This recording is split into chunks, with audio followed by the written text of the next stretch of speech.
Hello everyone, welcome to Epoch. आज का ये हमारा जो टॉपिक है वो मैंने लिया है केवाईसी। ठीक है। KYC stands for know your customer.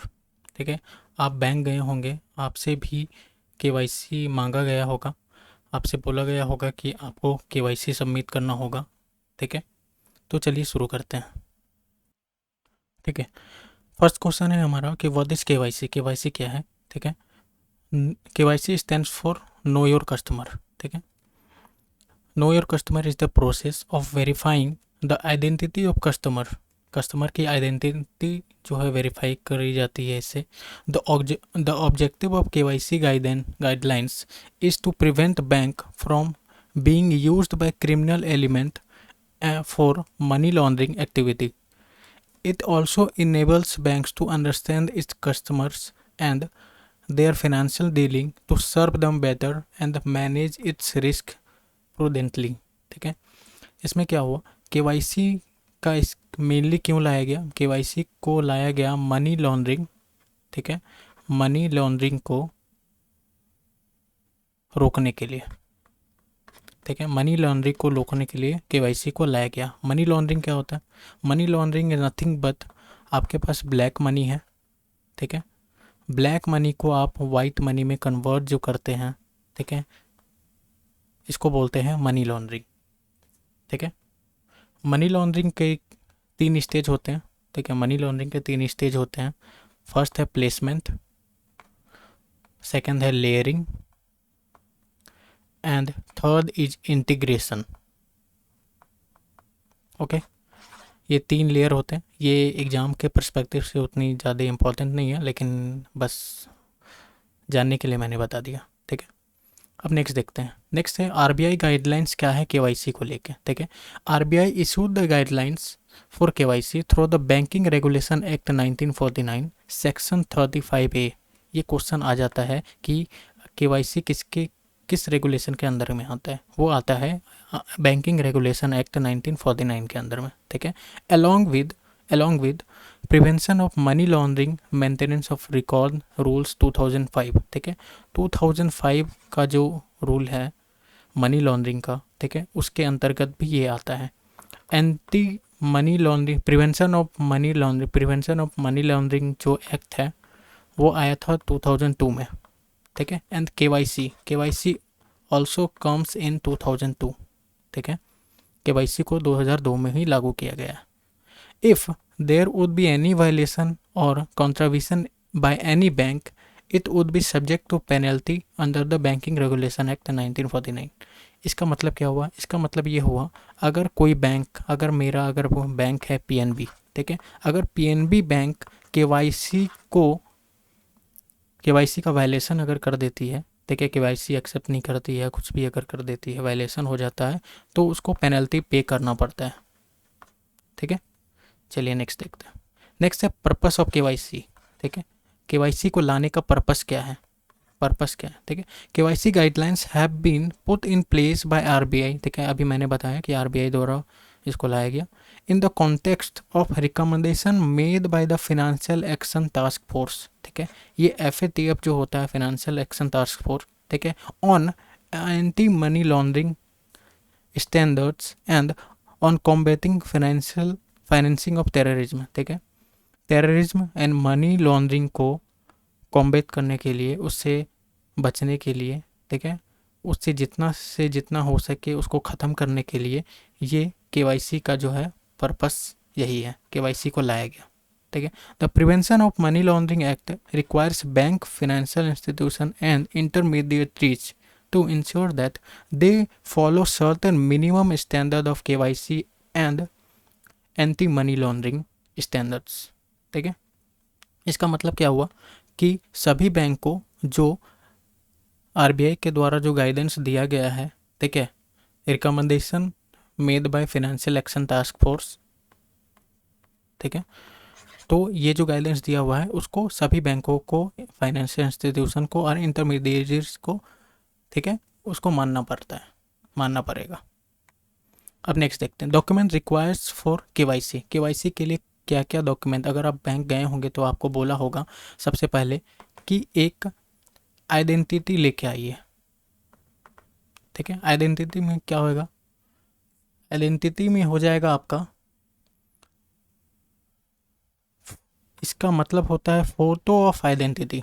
ठीक है, यहाँ देखिए कस्टमर आइडेंटिटी पहला, उसके बाद एड्रेस एंड रिसेंट फोटोग्राफ। ठीक है, दूसरा क्या है, फोटोग्राफ चाहिए, फोटोग्राफ चाहिए जो रिसेंट का होना चाहिए।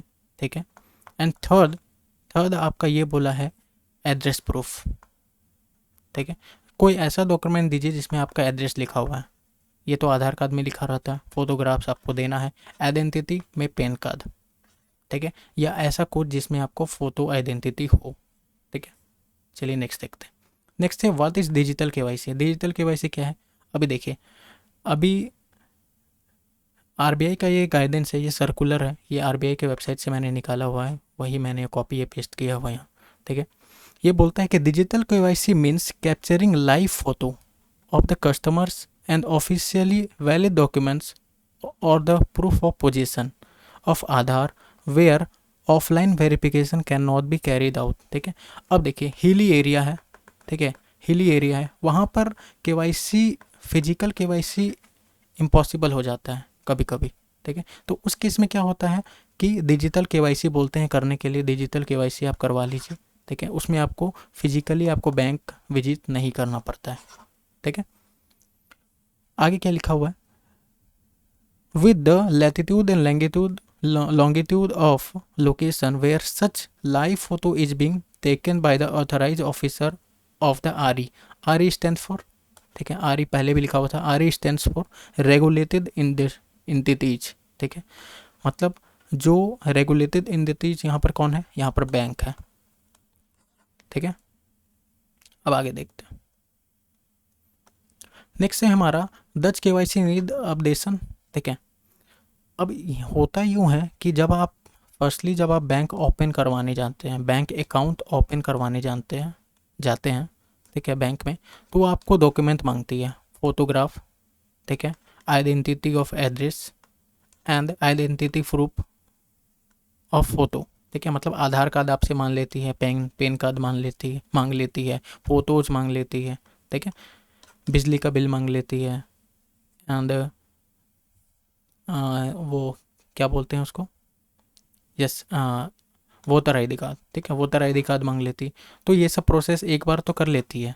ठीक है, अब क्या होता है, कभी कभी आप जब नेक्स्ट टाइम अगर आप बैंक को विजिट करते हैं, ठीक है, आपका पैसा रुक गया या फिर कोई भी डिफ़िकल्टीज हुआ आपको ट्रांजेक्शन करने में, तो वहाँ जब आप बैंक विजिट करते हैं तो वहाँ आपसे बोला जाता है कि आपको केवाईसी जमा करना होगा। ठीक है, वहाँ वो बताते नहीं है कि केवाईसी क्यों जमा करना होगा, नहीं जमा करना होगा। ठीक है, तो चलिए देखते हैं। RE regulated entities shall adopt a risk based approach for periodic updation of KYC। ठीक है, पीरियोडिक अपडेशन होता है KYC का। ठीक है, however periodic updation shall be carried out at least once in 2 year for high risk customer। ठीक है, high risk customer क्या, देखें एक मिनट रुकिए, मैं इसको थोड़ा क्लीन कर दूँ यहाँ पे। ओके, देखिए तीन टाइप से ना आपका केवाईसी लिया जाता है। ठीक है, जब से आप अकाउंट खोलते हैं उसके बाद से देखा जाता है, वो उसी समय से काउंट होता है। पहला होता है हाई रिस्क अकाउंट। ठीक है, दूसरा होता है medium risk account, and third is low risk account. High risk account में हर एक 2 साल में केवाईसी लिया जाता है। मीडियम रिस्क अकाउंट में हर एक 8 साल में केवाईसी लिया जाता है, एंड लो रिस्क अकाउंट में हमें हमेशा मतलब 10 साल में केवाईसी लिया जाता है। वही चीज़ ये आरबीआई का जो सर्कुलर है उसमें से मैंने ये कॉपी किया हुआ। ठीक है, once in every 8 year for medium risk account and 10 year for low risk account. ठीक है, इसलिए आपसे जब आप सेकंड टाइम भी अगर आप जाते हैं, 2 साल के बाद जाते हैं, 8 साल के बाद जाते हैं, 10 साल के बाद आप बैंक जाते हैं, तो आपसे केवाईसी मांगा जाता है। ठीक है, अब देखते हैं नेक्स्ट है केवाईसी इन क्रॉस बॉर्डर पेमेंट। ठीक है, क्या ये मतलब क्रॉस बॉर्डर जो पेमेंट होता है, ठीक है, मतलब एक देश से दूसरे देश में अगर जब पेमेंट हम करते हैं तो वहाँ पर केवाईसी का क्या काम है। ठीक है, KYC compliance also plays a critical role in real time cross border payment, ठीक है, facilitating the greater level of trust, transparency and collaboration while mitigating the risk. Mitigate मतलब कम करना, रिड्यूस, ठीक है, कम करना।